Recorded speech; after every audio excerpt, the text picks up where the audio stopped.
Hi, I'm Mandy Medley. I'm one of the workers and co-owners here at Pilsen Community Books, an independent social justice-focused bookstore and worker cooperative in the beloved Pilsen neighborhood here in Chicago. I'm honored to welcome Carlos Ballesteros and Adam Goodman here tonight for a discussion in support of Adam's new book, The Deportation Machine, America's Long History of Expelling Immigrants. Just a few notes about how this evening will go. First, I'll introduce Carlos and Adam, and then after their discussion, there will be time for a short Q&A. So if you have any questions at all during the event, feel free to drop them in the chat, and I'll read them out at the appropriate time.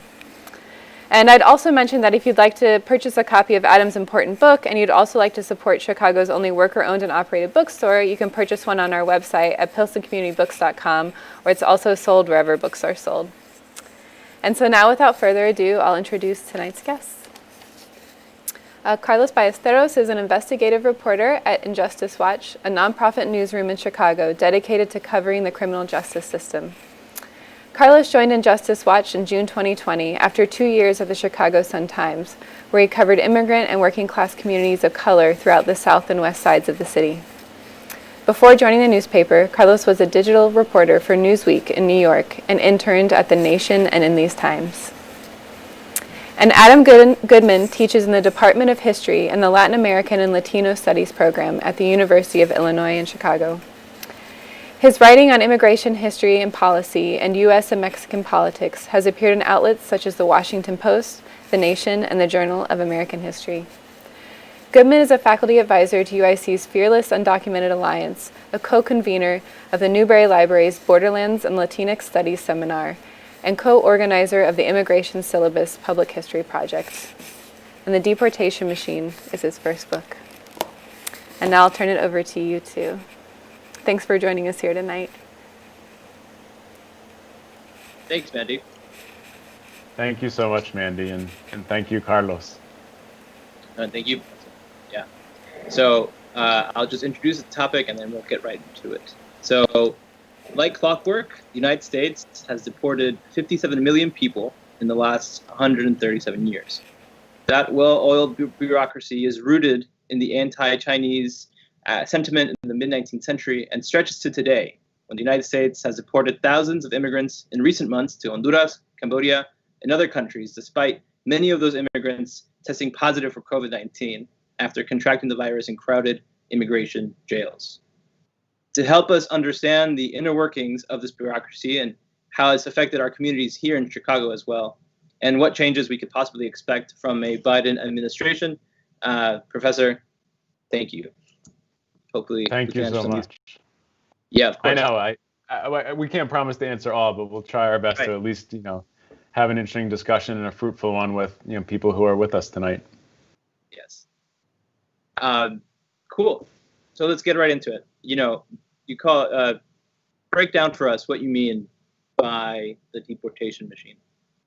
Yeah, thank you, and thank you again to Pilsen Books for hosting. I really encourage people to support the store. It's a wonderful space, an important cultural space in the city, and I think the deportation machine, was a concept that came to me after nearly a decade of research and writing about this topic. This book is a product of many years of labor, both in the United States, in archives, in community organizations' records, doing interviews with migrants and their families, organizers, labor activists, lawyers, as well as immigration officials. I also spent a number of years living in Mexico and doing research. And what I came to realize was that formal deportations, which we oftentimes hear about in the news, are just a small sliver of the actual number of expulsions that have taken place throughout U.S. history. So you mentioned that really startling statistic that I came across that set me down this path of 57 million deportations in the last 140 or so years. And 9 out of 10, roughly, of those deportations have happened through what is euphemistically called voluntary departure. Now, there's nothing voluntary about these expulsions. They're administrative removals that take place after someone has been apprehended and under threat of formal deportation. Now, formal deportations have typically occurred by order of an immigration judge. They carry harsher consequences with them. You could spend a number of months or even years in detention before being removed. You might also have bars placed on re-entering the United States. So immigration officials would threaten people with formal deportation to get them to leave through voluntary departure, which would happen after someone is apprehended, and they would force or coerce them to sign a piece of paper saying that I forego my legal rights to fight for my right to stay in the country, and I'm going to leave on my own. And just very briefly, the third mechanism that I trace, in addition to formal deportations and voluntary departures, are what I call self-deportations. This is something that really came up prominently in the 2012 election. Then Republican candidate Mitt Romney made it a centerpiece of his immigration platform. And the idea here is to make people's lives so miserable that they pick up and leave without ever coming into contact with an immigration official. This could be done through violence or the threat of violence. It could be done through really restrictive laws that make people's lives difficult and challenging. But we need to really recognize the fact that immigration officials at the federal level, as well as local and state officials, and even ordinary citizens, have mobilized and used these different mechanisms to exert control over people in the country, as well as push many millions of people out of the country. Right, and I think it's important at this point to clarify or to note that in your book, you mention how voluntary departures constitute the greatest share of all the deportations that we think of, which is not the usual kind of deportations that we think of, at least in the modern sense, when we think of like the Obama numbers or even the Trump numbers. A lot of those are formalized through the court system. It's very different as to how most of these have taken place. Yeah, that's right. Let me just follow up very briefly on this, because you bring up a good point in that 48 of the 57 million, 48 million of the 57 million deportations have been through voluntary departure. And what I liken it to in the book are the role that plea bargains play in the criminal justice system. If we think about it in those terms, it's sometimes helpful to clarify and understand, right? If someone is threatened with a 30-year sentence or 40-year sentence, they might take a plea deal, right, for a 2 or 3-year sentence, recognizing it as the best of all the bad options in front of them. Voluntary departure was similar for the way that it worked in the immigration enforcement system, right? It was the best of all the bad options available to people. And officials leveraged that, and also low-level agents of the state had more or less autonomous power to make those decisions. And we all know that that's incredibly problematic and leads to many abuses. Right, and unfortunately also something that might be creeping up in the present day, or at least Trump tried to bring it up in the present day. But before we get there, I want to go back to the history here. And because, again, you lay out a century and a half of history in this book, and you do an incredible job of making it readable and linking us through all these different decades and eras. And I think, for me at least, the turning point in the book was Operation Wetback, which is a federal operation in the 1950s that aimed to expel as many Mexicans, immigrants in the country as possible. But I wanted to give you the chance to kind of, in broad strokes for us, lay out the history of deportations and immigrant labor in the country leading up to the 1950s. Go ahead. Yeah, thank you. And one of the things I really was interested in as I got deeper into the research was the fact that the deportation machine has an entirely bipartisan history, right? Democrats and Republicans alike have supported punitive policies that have exacted extraordinary costs on immigrant communities and on citizens, for that matter. I mean, we can't separate the two so easily. And this dates back really till the late 19th century, when the federal government got control over the immigration system. And it's really only until the 1880s, 1890s when that occurs. And that's where my book starts. And it looks at the targeting of Chinese, mostly on the Pacific coast. But the anti-Chinese sentiment was very strong, and it had been around for decades, picking up especially after the gold rush in the middle of the 19th century. But Chinese migrants were seen as an economic threat. They were seen as a racial and cultural threat. They're also seen as a threat to public health. I mean, things that we've been thinking about, at least reading about and hearing about in the news today, certainly related to immigration. So many Anglos and other immigrants, in fact, Irish immigrants and other European immigrants who saw the Chinese as a threat, targeted them for expulsion and mobilized and operationalized mass expulsion campaigns on an informal basis. Once the federal government gets control over immigration, rather than these informal means of expulsion disappearing, they get folded into the machine. And At the turn of the 20th century, there's an increasing amount of attention toward Southern and Eastern Europeans. And then finally, in the 19-teens and 1920s, a real turn to the policing of Mexicans. And another real key takeaway of my book is that I show through a lot of number crunching and digging in the archival records of the Immigration Naturalization Service, the precursor to the Department of Homeland Security. I show that around 9 out of every 10 deportees throughout U.S. history is Mexican. I mean, the history of deportation from the United States is largely the history of removing Mexicans. And I think that is something that's worth thinking about. It's something that's incredibly troubling when you think about the effect not only on individuals but on broader ideas about who's an American, who counts and who belongs in this country and who doesn't. And so that's where I think the story picks up in the middle of the 20th century, as you were mentioning, with that infamous expulsion campaign. Yeah, and I appreciate you bringing up that stat, Professor, the 9 out of 10 being Mexicans, because, like you said, it does create a perception of who's illegal, who's not supposed to be here. Because obviously, 9 out of 10 immigrants without authorization to live in the country were not Mexican. That ratio would have been much. Right. But the enforcement was upon this one group in specifically, at least throughout history.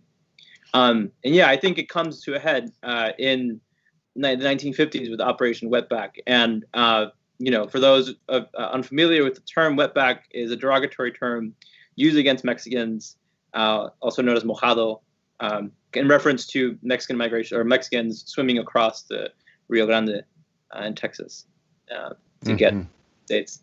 But this was also the name of a very public, oh, sorry, is my... I think you cut out, but you're back, I think. Okay, good, cool. Yeah, Operation Wetback, very famous, very public, supported throughout the country, both Democrats and Republicans. Expulsion campaign to kick out as many Mexicans as possible. Professor, break down what Operation Wetback, what the goals for Operation Wetback were, and what did it achieve ultimately? So yeah, as you mentioned, this was a mass expulsion campaign in the middle of the 20th century, specifically in the 1950s. And this speaks to the fact that the United States has long needed, really always needed and depended on immigrant labor, but it hasn't always been willing to welcome people as full members of society, to allow people to stay, to grant them membership and rights. And this was the case in the middle of the 20th century with something called the Ballesteros program, which some people may be familiar with. This was a 22-year program that brought hundreds of thousands of Mexican short-term guest workers to the United States to primarily work in agriculture. Some people worked on the railroads during World War II. But this was a program that established many of the patterns of Mexican migration that would persist for the rest of the 20th century. And Operation Wetback was a campaign that was meant to push workers into the Ballesteros program to give the government and employers more control over the labor supply. And it also spoke to the fact that they saw migrants as entirely disposable. And that was something that had a real impact on individuals, on families, and I think ultimately, on both countries. But this operation started really in California, in Southern California in June of 1954. And these task forces of hundreds of Border Patrol agents mobilized and just went through and indiscriminately swept up people in agricultural fields, in factories in Los Angeles and other places throughout the state of California. And they apprehended tens of thousands of people. And by the time the operation was done, it was many more than that, in fact. But they apprehended many people and expelled them without any kind of hearing, without any kind of due process. I mean, deportation without due process has long been the American way. And Operation Wetback is a good example of that. These mass expulsions kind of deport people now and ask questions later, or maybe never. But that was essentially the strategy. From California, it moved to Texas, where it received more pushback from growers, kind of interestingly. They did not want their labor supply taken from them.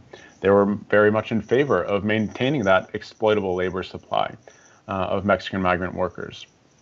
And then one of the phases that I really focused on in the book that it might be of interest to some people joining us tonight is the phase that is really overlooked in most histories, and that's what happens in our city, in Chicago.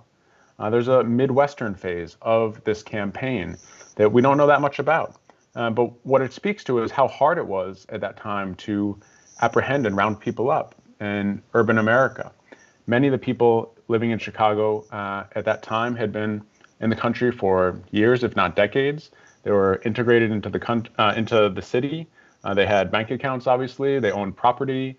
They had jobs. They were married to citizens. They had U.S. citizen children. And it was an arduous campaign for the immigration officials to try to go round people up. And as a result, they tried to rely on those self-deportation tactics that I mentioned earlier. They rolled out a media campaign to try to instill fear in the immigrant community, something we're certainly familiar with during recent years, in hopes of pushing people out, in hopes of getting them to leave. And in fact, I found in the research I did that more people left Chicago during this campaign in response to the fear and scare tactics than were apprehended and forced to leave through formal deportation. It was still a relatively small number. I think the operation failed to expel Mexicans on the scale that they were hoping for, which is something we should keep in mind as well. That people persisted. People organized and fought back. They sought legal recourse and other ways, to stay. But the operation had a tremendous effect on everyone targeted, including many Mexican Americans and U.S. citizens. Yeah, Professor, I appreciate you making the point that by the numbers, it seems to have failed. People really held their own, organized their communities, stayed. And just for context, like by the 1950s, Mexicans had to be living in Chicago for about 50 years at that point. It was a generation or two of Mexicans having already been making roots here. That's right. Yeah. Oh, go ahead, President. Please. I was going to say, I recommend folks check out Deborah Cantor's book, Chicago Católico, for more. Yeah. Because as she mentions, like the area around Roosevelt at this point had like 15 Mexican grocery stores. It was an incredibly robust and large immigrant community throughout World War II and into the 1950s. So and in the most kind of nefarious way, it makes sense that immigration officials wanted Chicago to be, I think it's in their words, and I think I'm quoting here, the first major city in the United States to be cleared out. And I think what I wanted to ask you, Professor, was I think by the numbers for sure, it seems like there was a failure. But I think what stuck was this idea of ridding the country of a problem and kind of cementing immigrants, specifically Mexican immigrants, as a problem to solve. How does that kind of define the era of the, Yeah, how does it define the era, I guess? I'll leave it at that. Yeah, that's a great question, an important one. And before I answer, just very quickly, a little bit of a deep cut here for anyone who's interested in learning more about the history of Mexican Chicago. In addition to Deborah Cantor's excellent book, I'd really recommend Gabriela Arredondo's work, Mike Inez Jimenez as well. They've both written about Mexicans pre-1945 in the city. Lilia Fernandez, who wrote a book called Brown in the Windy City, a wonderful urban history of Mexicans and Puerto Ricans in Chicago, as well as a book called The Chicanos of 18th Street, which is from University of Illinois Press. And those are all works that will really shed light, I think, on the city's Mexican history that might be of interest to people. And to circle back to your question, I think, there's this idea that immigration presents a problem, right? There's kind of a default that people come to this issue with, and that is that there should be restrictions and limitations. And in turn, that's really problematic, and it divides us from them, so to speak, in ways that don't hold up to scrutiny. But it also allows for the really inhumane treatment of many individuals who are migrants. And sometimes they came to this country seeking out employment, but in many cases, they were recruited by U.S. companies that sent labor recruiters and contractors to the U.S.-Mexico border, or sometimes even into Mexico. And then obviously people had family connections as well. We need to recognize the multiple reasons why people came to the United States and came to the city of Chicago. But that racialization and these really clear dividing lines that immigration officials drew, in turn justified really horrific, inhumane treatment. And I think that's something that's worth thinking about as well. Yeah, exactly. You read my mind. That's exactly where I wanted to go next. And just one last point on the 50s. I mean, this was like boom time post-war America. Like there is endless opportunities for work for anyone who seeks it, really. And even within that economic context, it seems, immigrants are presented as stealing jobs, et cetera, et cetera. Yeah. And the other thing about this campaign is that it's not, in some ways reflects how the deportation machine worked then and also has worked throughout the 20th century and beyond, where the Immigration Service celebrated the campaign as a tremendous victory. Right? They said that the immigration problem is over, essentially. That obviously was not the case. But they used it to boost themselves and their own reputation in hopes of generating more support for the agency within the growing federal bureaucracy, as well as a way of securing additional congressional appropriations. But it was largely through the fear campaigns. And if we look at the supposed 1 million people removed in fiscal year 1954, 30,000 were deported via formal deportation. The rest were all through voluntary departures, right? These informal means. And that's something that I think really just reveals how important the history of voluntary departures have been to maintaining the deportation machine's momentum, and how federal officials have long relied on these fast-track expulsions. And that's really problematic, and certainly is something that we're thinking about today because the current administration has been pushing similar measures. And I think to end this kind of part of the conversation around Operation Wetback, I think it is important to talk about those voluntary departures and those decisions that immigrants were forced to make for themselves in terms of how they were going to leave this country. And one of the more disturbing sections of the book talks about two ships, the Emancipación and the El Mercurio, which are two cargo ships from Mexico that were contracted to haul deported Mexicans across the Gulf of Mexico in the 1950s during this era.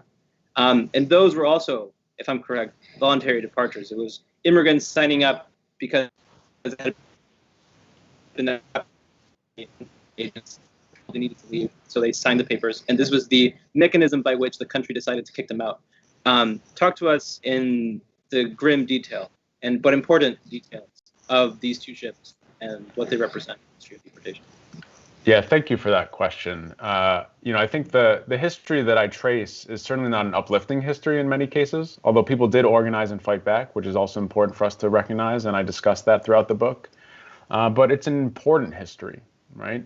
And I think we need to recognize the human cost that deportation has exacted on citizens and non-citizens, on individuals, families, and communities. And one of the ways in doing that is actually going down and looking very closely in a concrete way as to how people were deported. Like, what does the actual physical process of deportation look like?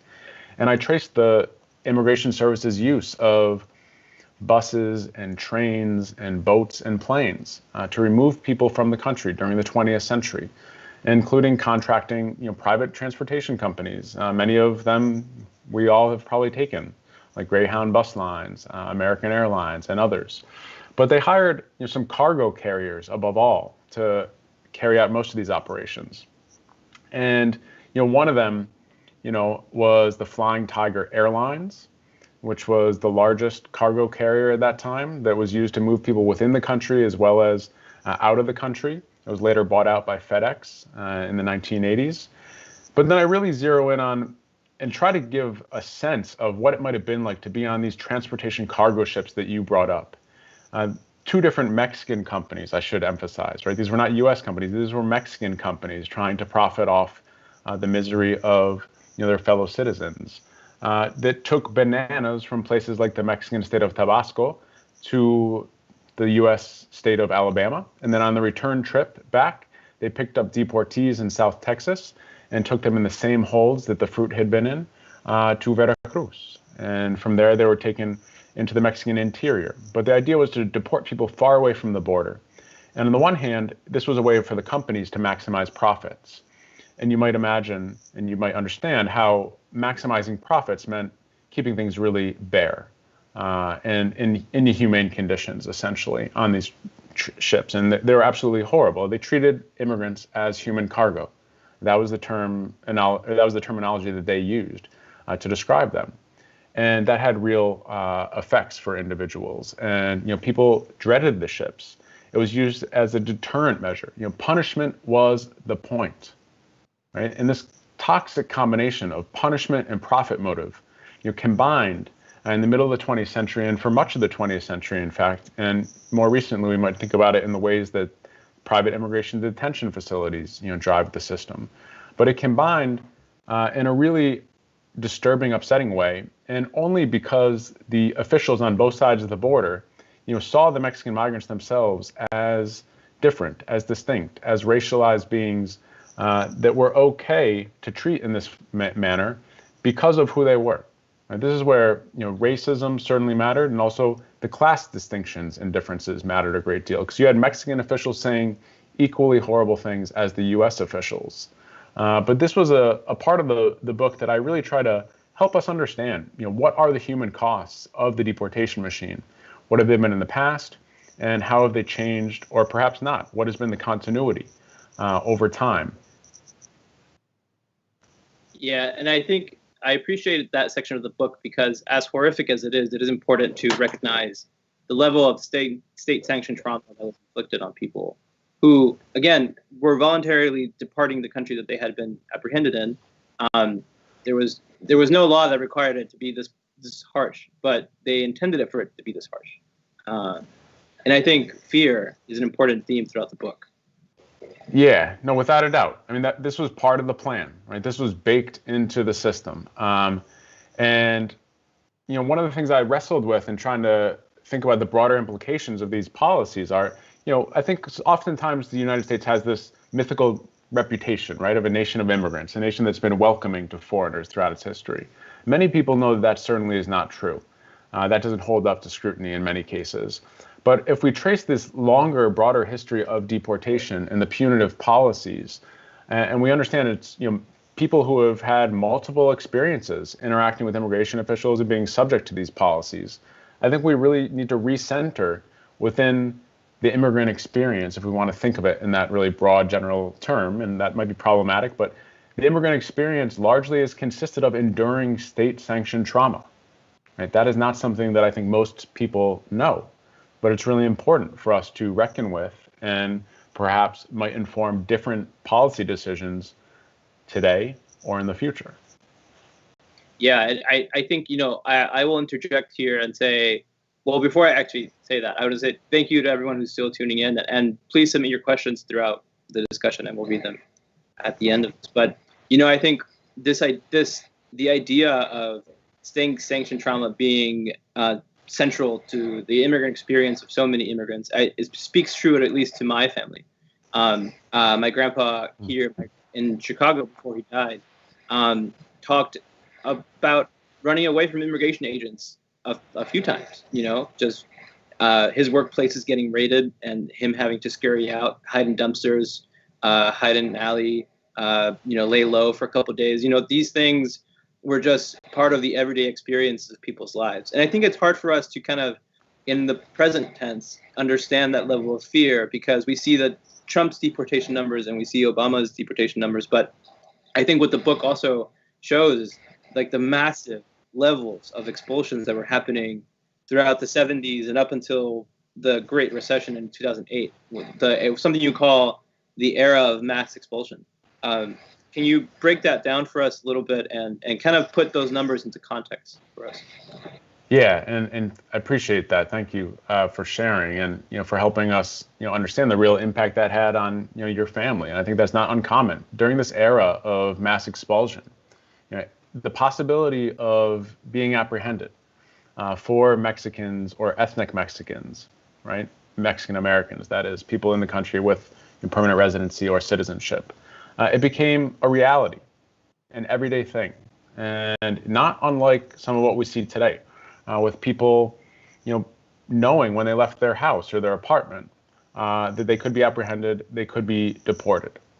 And I did interviews and oral histories in the central western Mexican state of Jalisco with some individuals that today are U.S. citizens, right, who legalized their status under the Immigration Reform and Control Act in 1986, but prior to that had various run-ins with immigration officials in the 1970s, 1980s. And, one man told me about how he would get up each morning and get dressed to go to work on a ranch in southern central California. And he would put on his pants and put on his socks, put on his shoes. And before he left each day, he would hide $20 on his body somewhere, just kind of like part of his everyday routine. And why he did that was because he knew that he might be deported to Tijuana. And if he arrived back in Mexico, he wanted to have some money on him that would allow him to get in contact with his family and hopefully make it back. And that became a really commonplace thing at that time. Starting in the late 1970s and going until the Great Recession of 2008, the average number of deportations was more than 900,000 per year, 2,500 each day. I mean, this was a reality that people lived with. And almost all those were through voluntary departure. It's important to note. And it's also important to note that it was a lot easier to cross the border at that time. So if you were deported, it didn't necessarily mean permanent separation from your family. You might be able to cross the border and be back within a day or two, in fact. And many people did that. And many people had multiple run-ins with immigration officials and were deported on multiple occasions. And I think we really need to wrestle with that. And, first, just recognize the ways in which, that might take a toll on individuals, physically, psychologically, materially, but also to circle back to a point that we discussed a little earlier, create these broader stereotypes and false, harmful ideas of Mexicans as prototypical illegal aliens, right? In the language of the law. And these are things that, certainly ring true today, but I don't think many people realize that that's really been the case for 40 plus years. And the fear tactics also kept people in their homes and in their apartments. People that I spoke with told me these stories. They were still very present with them, and they told me stories about stopping, going out of the house. They didn't go to the market. They didn't go to Sunday mass. They didn't go to the movies or to the store, out of fear of being apprehended. Things that ring true. But if we think of that continuity that has existed perhaps over many decades, I think that raises some really disturbing and difficult questions. And Professor, it's in this section of the book where you dedicate a lot of time to resistance and people standing up and organizing to protect their communities. It's interspersed throughout the book, but this is a real big section here in the 1970s, 1980s, and you focus a lot of your attention on groups in Los Angeles. Tell us how those groups came to be and what were their goals and what did they achieve? Yeah, and certainly a through line as well that I found was that as long as the deportation machine has been around, people have been organizing, resisting, and fighting back, right? And oftentimes successfully.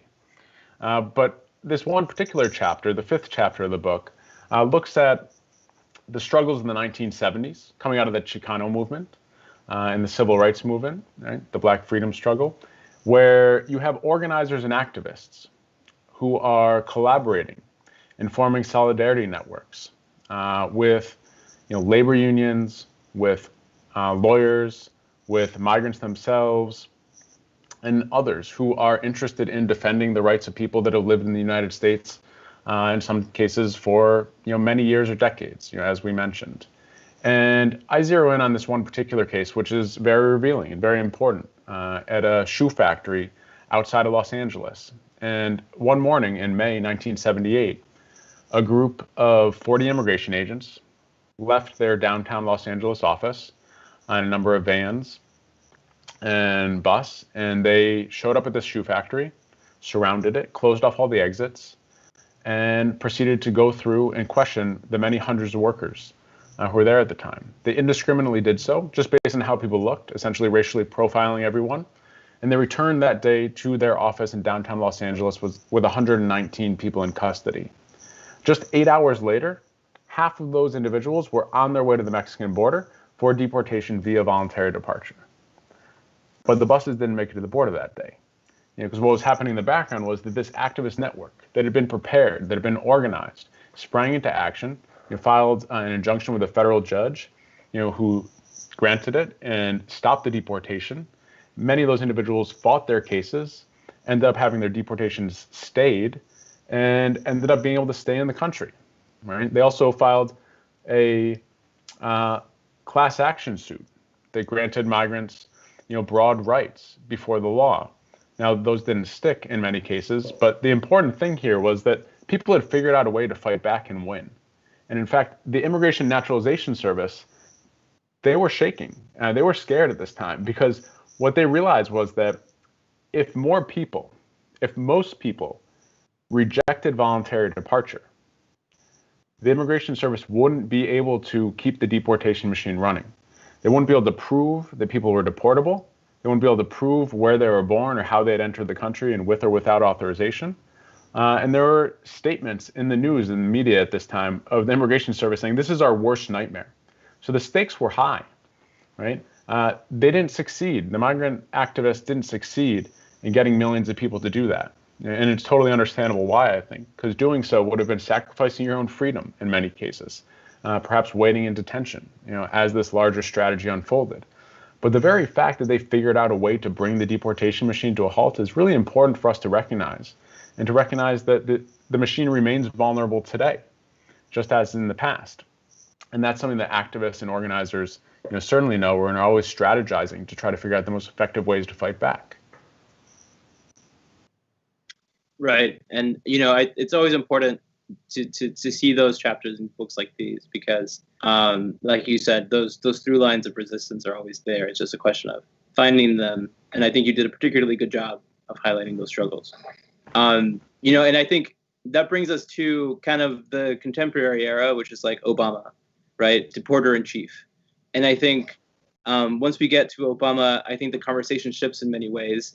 Well, not only the conversation, but I think the numbers too, which is important. I think it's 2011, right, where voluntary departures, or formal deportations, start to overtake voluntary departures for the first time in the total numbers of deportees coming out of the United States, which means that the court system is now churning out more deportation orders than people are willingly signing up to leave. Can you maybe break down what produces that change, and what does it signify about the ways in which this machinery now works? It's a great question. It's a really important point because what happens after 1986 is that there's an increasing number of laws that are passed that ramp up and expand the funding for enforcement, especially the 1996 Immigration Act, which put a lot of funding into the system and also expanded the number of categories that resulted in deportation, and expanded the people that could be deported, including permanent residents, many of whom may have not committed anything other than a really small minor infraction or violation, like a traffic violation, a small drug possession charge that could be retroactive as well. And then certainly 9/11, September 11th, 2001, changes things in dramatic ways.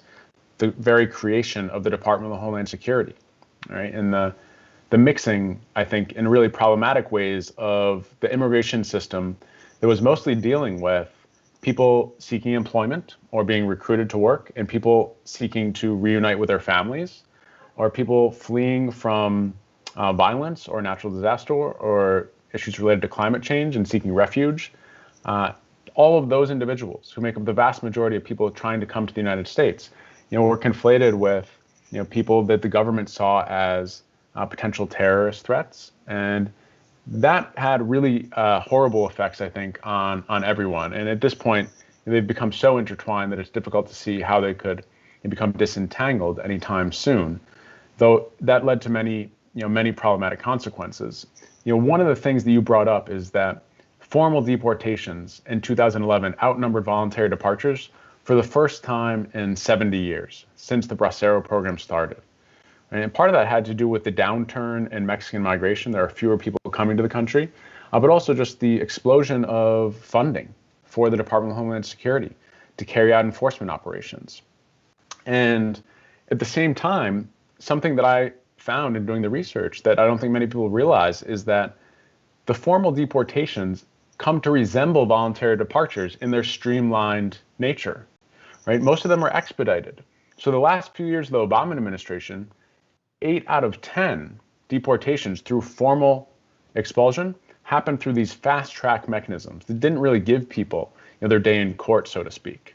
Or they didn't have a chance to fight their case or to have any of the merits weighed before a judge. This is not something that's new with the Trump administration just in the last year or two. This is something that's been going on for a long time, and the streamlined nature of formal deportations, as voluntary departures had before them, is something that should be concerning to all of us, I think. In addition to the fact that deportation and what it meant to be deported changed during that period, right? Deportation came to represent a more permanent separation than it had in the past. And that's something that I think people aren't aware of either. So rather than just kind of focusing on the numbers of how many people were deported, we need to look at what being deported meant in the lives of real people.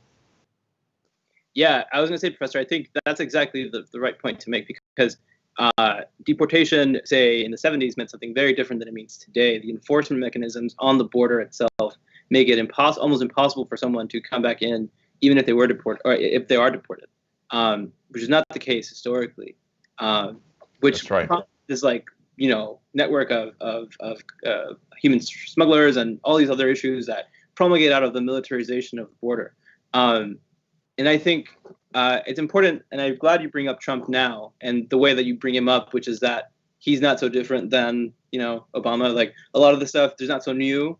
And I think that's the important something I wanted to ask you was now bringing the conversation, I think, in this last round before we open it up for questions. What are some of the key features that you can identify from Trump's deportation policy that set him apart from his predecessors, or is he more like Obama and Clinton and before him? I mean, in some ways there is continuity. I mean, the deportation machine does not emerge in 2016 or 2017, right, when Trump is inaugurated. Many people started to care about immigration policy then, and I think that is perhaps because of bad reasons of what was happening. But also presents some possibilities and opportunities, which maybe we could discuss as well. But what I would say is that as much as Trump was building on kind of the tools of the past and relying especially on like self-deportation campaigns and fear campaigns, strategically using the media and social media for that matter, to propagate fear in hopes of pushing people out of the country and drawing these supposedly clear lines in his mind as to who belongs and who doesn't. We also saw that there were some important breaks. Right? There are important ways that Trump was waging a much broader, I would say, war on all immigrants, not just unauthorized versus authorized. It was really trying to reduce immigration to a slow trickle, if that, trying to dismantle the asylum system, which they were more or less successfully able to do over the course of the last couple of years. They implemented these horrific policies, as we know, at the border, like the zero tolerance policy, and that separated thousands of Central American asylum-seeking children from their parents. And that's something that wasn't entirely new, perhaps, but the strategic way in which it was deployed and weaponized was novel in ways that we might recognize the resonance of these prevention through deterrence policies being similar to the boat lift operation that I mentioned, but also retooling it and repurposing it in extra legal ways that should, again, raise flags all around.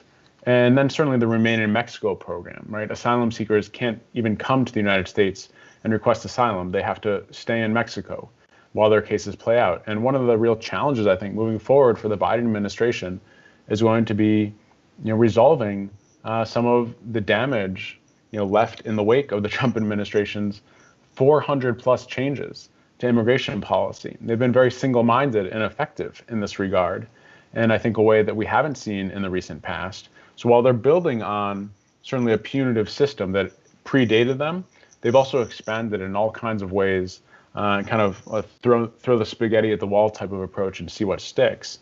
And unfortunately, it's going to be difficult to roll back some of those policies. I also think that simply rolling back the Trump policies and getting us back to the pre-Trump days isn't what we should be shooting for. We should be going much bigger and much broader. And that's something that the research in the book show. Right. And Professor, just to wrap up here, our last question before we turn it over to everyone in the audience, and thanks again, everyone, for tuning in. I know you mentioned that Biden will have a hard time scaling back a lot of these changes. He's recently announced his intended guy to do it, or at least get it done, which is this guy named Alejandro Mayorkas, who he said will lead the Department of Homeland Security, which of course has under its, it's the agency the parent agency to ICE and Customs and Border Protection and USCIS. Anything related to immigration is under the Department of Homeland Security. So Alejandro Mayorkas, he was born in Cuba, came as a toddler in 1960 with his parents.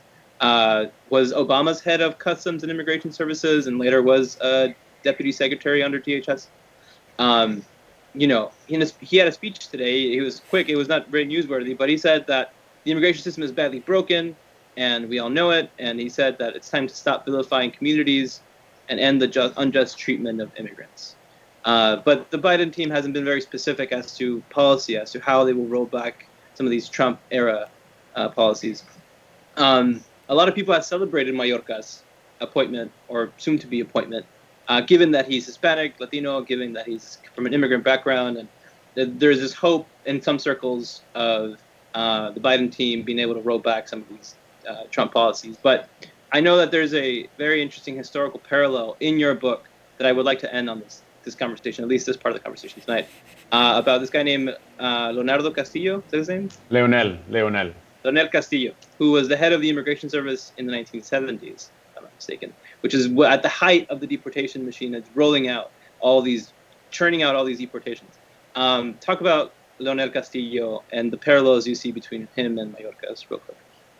Yeah, no, this is a really interesting point that you bring up, and it speaks to the fact that in some ways, Castillo's appointment in 1977 and Mayorkas's nomination today, if he's confirmed by the Senate, his appointment to lead DHS would be historic. And at the same time, I think we should be skeptical about how much might change. On the one hand, even if Mayorkas, like Castillo before him, pushes the agency to engage more with the service side rather than the enforcement side, they're likely to face pushback from within. Castillo faced just extraordinarily disturbing racism from within the agency. I found so many archival documents that I kind of had to put down as I read through, because they were very, very upsetting. He was also the first Hispanic Latino to lead the Immigration Service at this time. Correct. Right. That's right. No, that's right. So this was under Jimmy Carter, and he faced tremendous pushback from within. People kind of slow walking their work, trying to find ways to undermine him and the policy changes he was trying to implement. I can imagine a similar thing happening to Mayorkas, not necessarily just because he's Latino or he is Cuban, because now I think around half of all Border Patrol agents in the United States are Latino themselves, which is a big change from before.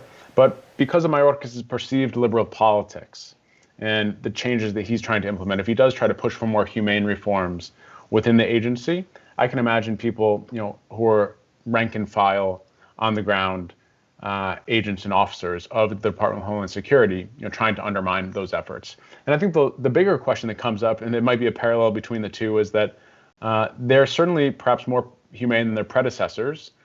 Castillo followed, General Leonard Chapman, who brought a military mindset to his position as Commissioner of the Immigration and Naturalization Service. I think Mayorkas would certainly be perhaps more liberal and humane than his predecessors of the Trump administration, but they're still law and order liberals. They still are in favor of carrying out these punitive policies and deporting hundreds of thousands of people each year. And until there's broader changes, and I think a vision to go far beyond, again, rolling back the Trump administration's initiatives and to really remaking the system from the ground up, I imagine some of these same dynamics will continue to play out and repeat themselves time and again.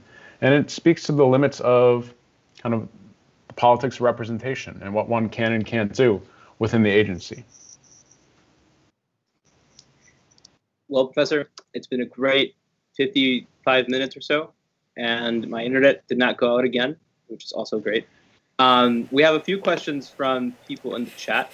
I'm going to start out with the first one that we got, which was, again, 90% of all the deportations that you uncover in this book are of Mexicans.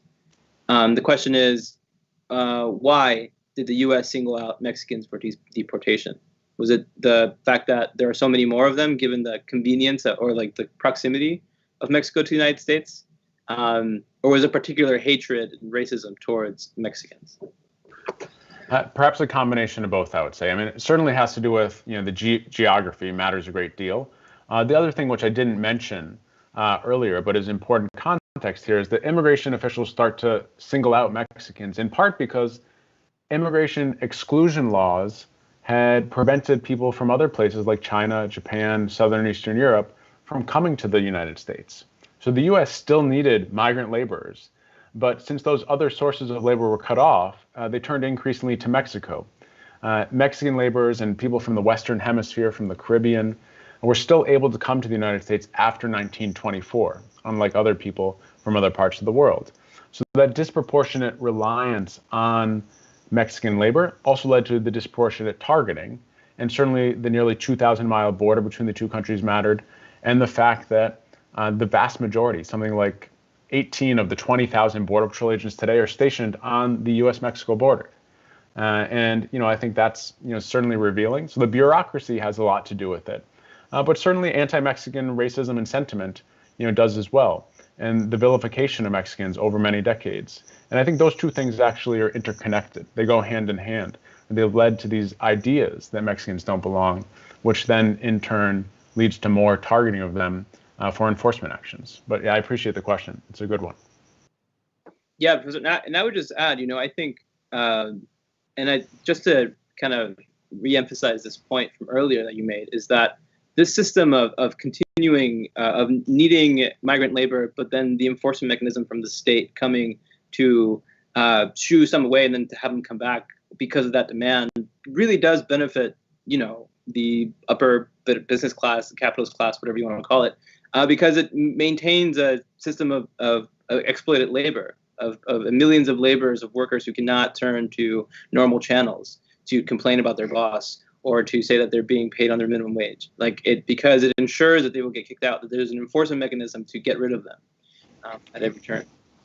Yeah, I mean, it speaks to the fact that different policies that allowed more people to come to this country to fulfill the labor demand and the need for labor would lead to better outcomes for everyone in a way, especially if there's an opportunity not just to come here and labor, but over some number of years be able to convert your status to permanent residency and eventually citizenship. I mean, there are different ways that legislative change could resolve these supposedly, intransable, unsolvable issues. I agree. And quickly, I'll just say I talk to my dad about this topic quite often, and his point is that there's a big push for immigrants, documented and otherwise, to become citizens. But in his view, it seems as though the primary necessity is for just green cards, for naturalization, for the ability to work without being in the shadows. While citizenship obviously does carry its own benefits, it seems as though for him, a program that ensures people get green cards just to be able to work without being afraid of getting deported seems to in his mind to be the most important necessity at the moment. Yeah, thanks. Yeah, shout out to my dad. I don't think he's watching, but that's okay. One more question we have is it's about the technology, particularly around surveillance, and how that's shaped the deportation machine. I know from my own reporting and others' reporting, for sure ICE has turned to surveillance tactics to identify and track down immigrants, and that's obviously been a key facet of the organization since 9/11 in the 21st century. Yeah. What parallels do you see in history of these kind of methods of surveillance and the history of surveillance intertwining with the history of deportation? Yeah, and immigration agents and the immigration bureaucracy have attempted to rely on the latest technology, whether that's transportation methods like flying surveillance planes over the U.S.-Mexico border, which they start to do in the early to middle part of the 20th century, to more recently just lining the border with high definition cameras and sensors and other ways that allow them to do their job. The smart border, I think, is sometimes a term that's used. You don't necessarily need to build the wall or to put agents on the line, but if you have the technology there to do some of that work for you, from the immigration bureaucracy's perspective, that helps them. And I think it's incredibly problematic, though, in a lot of ways. And we've seen how the integration of databases, and this is a really big change, and it's only been in the last 30, 40 years that this has taken place, where the integration of databases from local law enforcement agencies to the federal immigration bureaucracy allows anyone who's picked up for any reason in any city or town across the country through programs like Secure Communities or the 287G agreement that was part of the 1996 Immigration Act that could lead to a deportation. Even if you were perhaps a victim yourself of domestic violence, say, and you call the local police to try to seek help and protection, that could end with you being caught up in the deportation machine and removal proceedings because you had reached out to law enforcement officials. So rather than making communities more secure, it actually makes them less secure. But technology and databases have facilitated a lot of that, and kind of the ways in which migrants and communities are surveilled, I think, is a big change than in the past, where now everyone's biometric data, is just a few keystrokes away for officials, and they're able to keep better track and also levy harsher punishments, I think, ultimately to exert more control over people who are trying to cross, but also in communities across the country, in our cities across the country and towns across the country as well. Yeah, I mean, just here in Chicago, for a very, very long time, ICE and DHS had access to what CPD compiled as a gang database, which was That's right. rife with errors, people who were dead, people who were 4 years old, just rife with errors. But once you were on that database, ICE and DHS had access to it, which meant that if they can get your information, they could track down where you work, where you live, and wait for you outside while you take your kids to school and pick you up. Off of concerted campaigns here, the city has implemented some barriers to accessing those kinds of databases, but Mayor Lightfoot has still not signed an executive order to really seal the deal completely. There are still some loopholes.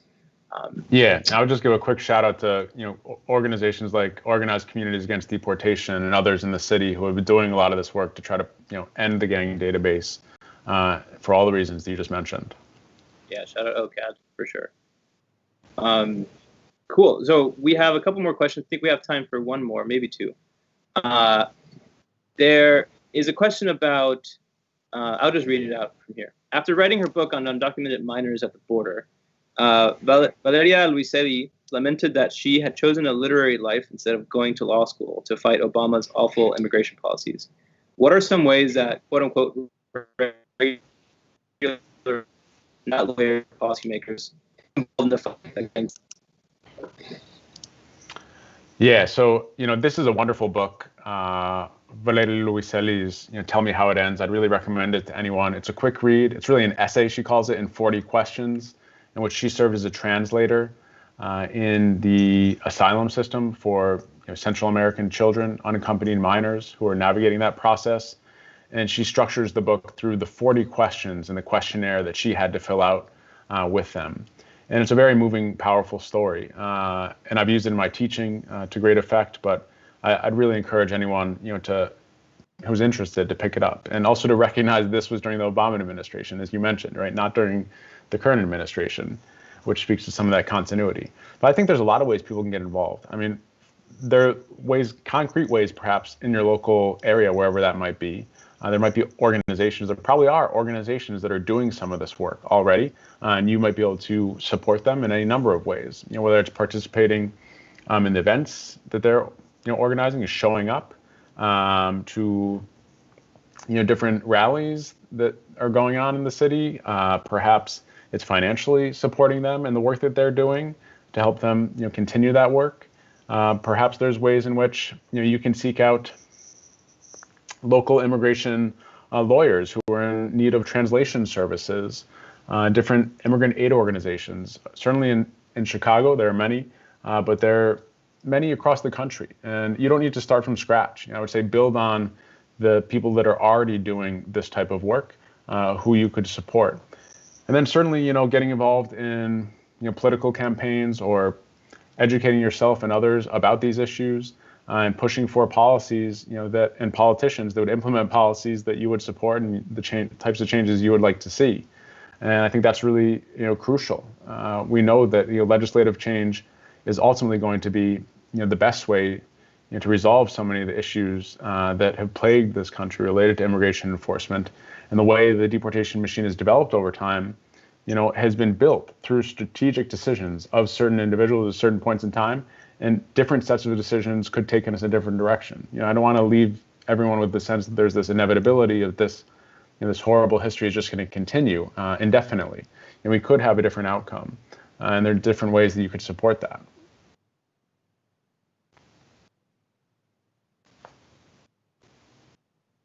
Mandy, do you want to take it away? Yeah, thank you both for joining us tonight. That was incredible. I do want to mention if there are any organizations or articles or books, you mentioned so many tonight that you would like me to send out in the email to people who attended tonight, I'm happy to. I wrote down a bunch of things. Thank you so much for sharing, both of you. And in the chat, Deborah Cantor says that she recommends Tim Hernandez's book, All They Will Call You, as well. I Thank you. second that recommendation. Yeah, it's a great recommendation. And I also want to say Chicanos of 18th Street is incredible. We did an event with two of the organizers in the book, and it was very moving. I totally recommend picking that up. Thank you both again. And if you want to rewatch this, share this out. It'll be on YouTube afterwards. And we'll see you next time. Bye. Thanks.